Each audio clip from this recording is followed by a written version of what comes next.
Hi!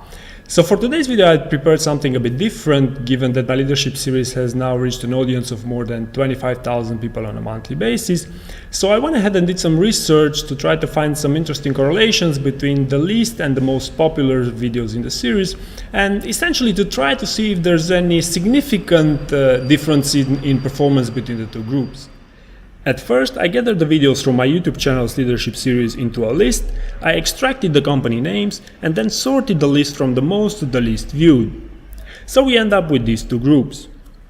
Now, while the vast majority of these organizations are publicly traded, some of them are privately held, which makes finding their performance indicators more complicated, so I decided to drop them from the experiment. Now that we have the two groups to compare, let's look at some wellness indicators that I use to differentiate them.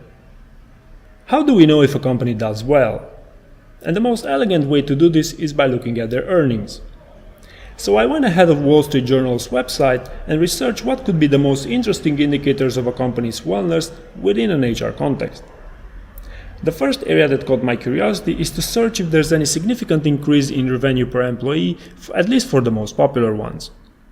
Then I wanted to dig in a bit deeper into growth indicators over a longer period of time, such as revenue, net income, earnings per share, capital spending, and cash flow.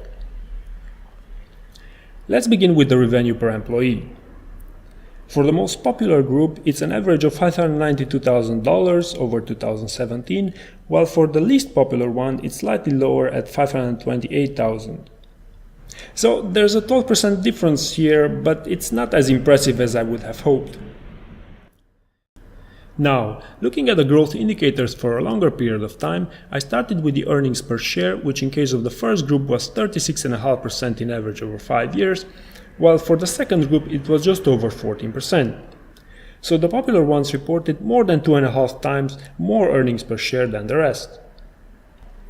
Next, I looked at the revenue, which averages 18% for the first group, while the second one reported a modest 3%, which is 6 times less in average over 5 years.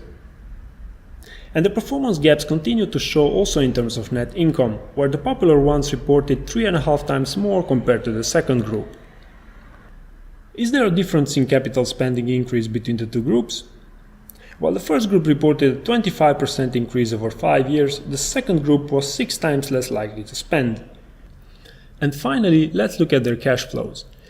The popular ones increased by 17% in average over 5 years, while the second group regressed by 9% over the same period of time. Now, there is one word of caution here, and that is correlation does not mean causation, which simply means that if a company starts spending on their core values today, it doesn't mean that money will immediately start falling from the sky. However, as I've been showing in the previous slides, there are clear indicators that companies that are serious about their core values and leadership principles do actually perform significantly better over time.